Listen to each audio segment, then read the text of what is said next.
Uttar Pradesh police की तारीफ की जानी चाहिए। आप जानते हैं गाजियाबाद में क्या हो रहा था? गाजियाबाद में हिंदू रक्षा दल के कुछ कार्यकर्ता दुकानदारों में जाकर तलवारें बांट रहे थे। सही सुना आपने, वो तस्वीरें मैं आपको नहीं दिखाना चाहता हूं। तलवारें बांट रहे थे। पुलिस हरकत में आई और कुछ लोगों को गिरफ्तार किया। खबर आपके स्क्रीन पर। गाजियाबाद में घर घर जाकर तलवारें बांटने वाले हिंदू रक्षा दल के 10 कार्यकर्ता जेल भेजे गए। कपिल कुमार, श्याम प्रसाद, अरुण जैन, रामपाल, अमित सिंह, अमित कुमार, अमित अरोड़ा, मोहित सिंह, देवेंद्र बघेल, उजाला सिंह से 8 तलवार बरामद हुई है। तलवारों का प्रबंध एचआरडी अध्यक्ष पिंकी चौधरी ने किया था। और जैसे कि आप ये वीडियो देख सकते हैं, जिसे पत्रकार सचिन गुप्ता ने अपने ट्विटर हैंडल में पेश किया है, यहां पर उन लोगों को भी दिखाया गया है जो गिरफ्तार हुए हैं। पुलिस तो एक्शन ले रही है दोस्तों, मगर आपने गौर किया होगा राजनीतिक नेतृत्व पूरी तरह से खामोश है। मैं समझना चाहता हूं क्यों मुख्यमंत्री आदित्यनाथ खामोश हैं, क्यों प्रधानमंत्री नरेंद्र मोदी खामोश हैं। पुलिस एक्शन ले रही है, अच्छी बात है, उसकी मैं तारीफ भी कर रहा हूं, मगर अगर राजनीतिक नेतृत्व खामोश रहेगा, अगर मुख्यमंत्री आदित्यनाथ अपनी तरफ से कड़ा संदेश नहीं देंगे, तो इस तरह की घटनाएं होती रहेंगी। हकीकत यह है दोस्तों कि ये जो कट्टर तबका है, यही भारतीय जनता पार्टी का वोट बैंक और उनकी ताकत बनकर रह गया है। इन्हें लगता है कि इनके खिलाफ बयान देने से हमारा वोट बैंक हमसे अलग चला जाएगा, और इससे ज्यादा शर्मिंदगी भरी बात कोई नहीं हो सकती। आपकी स्क्रीन पर यह है यति नरसिंहानंद सरस्वती।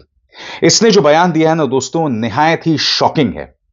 यहां पर यह कह रहा है कि तलवारें बांटने से कुछ नहीं होने वाला, अब हिंदुओं को आत्मघाती दस्ते बनाने चाहिए, हिंदुओं को बजरंग दल जैसे संगठन छोड़कर आईएसआईएस जैसे संगठन बनाना चाहिए। यह आदमी खुलकर बोल रहा है, खुलकर बोल रहा है। अगर यति नरसिंहानंद सरस्वती की जगह कोई मुसलमान होता तो उसको 10 साल के लिए ये लोग जेल में डाल चुके होते, बगैर सुनवाई के, बगैर चार्जशीट के। यह आदमी कह रहा है कि आईएसआईएस जैसे आतंकवादी संगठन, आप जानते हैं आईएसआईएस क्या है?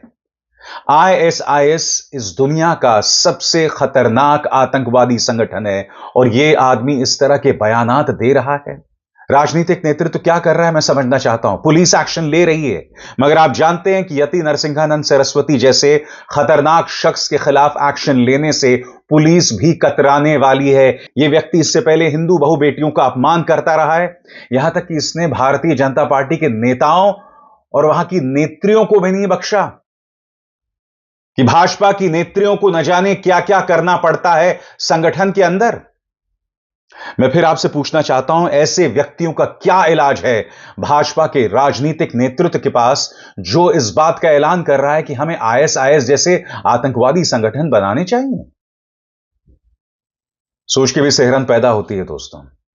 जो युवा इनके भटकाव में आकर ऐसे कदम उठाएंगे, या जो आशंका जतलाई जा रही है, आपको अंदाजा है कि कितना बड़ा सुरक्षा को लेकर खतरा है, किस कदर अराजकता को बढ़ावा दिया जा रहा है। और फिर गोदी मीडिया क्या कह रहा है आपके स्क्रीन पर, यह देखिए।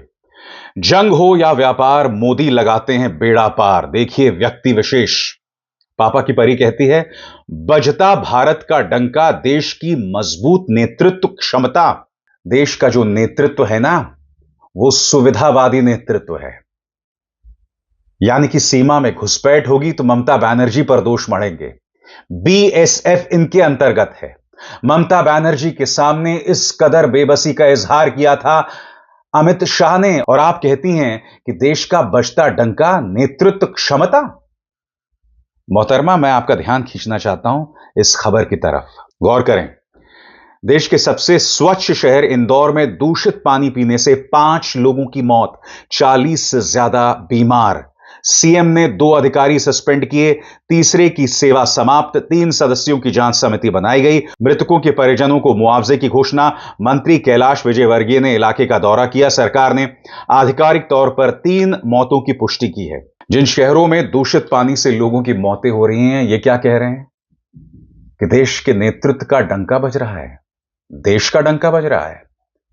जब यति नरसिंहानंद सरस्वती जैसे लोग जो हैं जहरीले बयान दे रहे हैं, आईएसआईएस जैसे आतंकवादी संगठन बनाने के लिए कह रहे हैं, जब तलवारें बांटी गईं, उस पर पुलिस ने तो एक्शन लिया, मगर साहब मजाल है राजनीतिक नेतृत्व एक भी बयान देता। आज कुछ गोदी मीडिया के सिरमौर जो हैं, देश में जो घटनाएं हो रही हैं, उस पर चिंता जाहिर कर रहे हैं। क्या आपको अंदाजा है कि आपका अपना क्या किरदार है भारत जो आज इस मोड़ पर है? सुनिए रजत शर्मा क्या कहते हैं। यह साल इतने शर्मनाक तरीके से विदा होगा, यह कभी सोचा नहीं था। साल के आखिरी महीने में 4 ऐसे मामले हुए जो निहायत ही शर्मनाक हैं। देहरादून और थिरुवल्लुर में हमला करने वाले नशे में धुत थे। इसी महीने ओडिशा में 2 प्रवासी मजदूरों की पीट पीट कर हत्या कर दी गई। केरल में 31 साल के युवा को बांग्लादेशी कहकर मार दिया गया। इस पर ये लोग चिंता जतला रहे हैं। मैं आपसे एक सवाल पूछना चाहता हूं, ये जो गोदी मीडिया है, इसका क्या किरदार रहा है इसमें? क्या आप इस बात से मुंह मोड़ सकते हैं? और आगे बढ़ने से पहले एक जरूरी संदेश। मेरे कार्यक्रमों के लिए आप नोटिफिकेशन का इंतजार मत कीजिए। मेरे चैनल में जाइए और खुद जाकर कार्यक्रम देखिए और रहिए अपडेटेड। यह देश का निर्णायक मोड़ है, जहां नफरती खुलकर अपनी बाजी खेल रहे हैं और राजनीतिक नेतृत्व पूरी तरह से खामोश है। मुझे खुशी है कि विपक्ष इस बारे में अपना बयान दे रहा है, मगर आप जानते हैं कि वो सीमित है, क्योंकि प्रचार तंत्र यानी भारतीय जनता पार्टी का गोदी मीडिया हो या भारतीय जनता पार्टी का व्हाट्सएप तंत्र, वो लगातार प्राइम टाइम में जहर उगल रहा है। उसके गोला बारूद में कोई कमी नहीं है। वो अब भी वो तमाम हरकतें कर रहा है और यह देश के लिए चिंताजनक बात है। मगर इस मंच पे बगैर लाग लपेट के मैं आपके सामने मुद्दे रखता हूं, क्योंकि मुझे अपने बच्चों की चिंता है, उनके भविष्य की चिंता है, आपके बच्चों की चिंता है और आने वाली पीढ़ियों की चिंता है। जो लोग कह रहे हैं हिंदू खतरे में, दरअसल उनका जहर, उनकी राजनीति खतरे में, इसलिए वो इस तरह की बातें करते हैं। देश पहले भी खूबसूरत अंदाज में चला था 2014 से पहले, और मुझे पूरी उम्मीद है कि इस नफरत पर फुल स्टॉप लगेगा। भारत का झंडा बुलंद होगा, मुझे इस बात में दो राय नहीं, मगर हमें सतर्क रहने की जरूरत है, सावधान रहने की जरूरत है। यह मेरी आप सबसे अपील है। अभिसार शर्मा को दीजिए इजाजत। नमस्कार।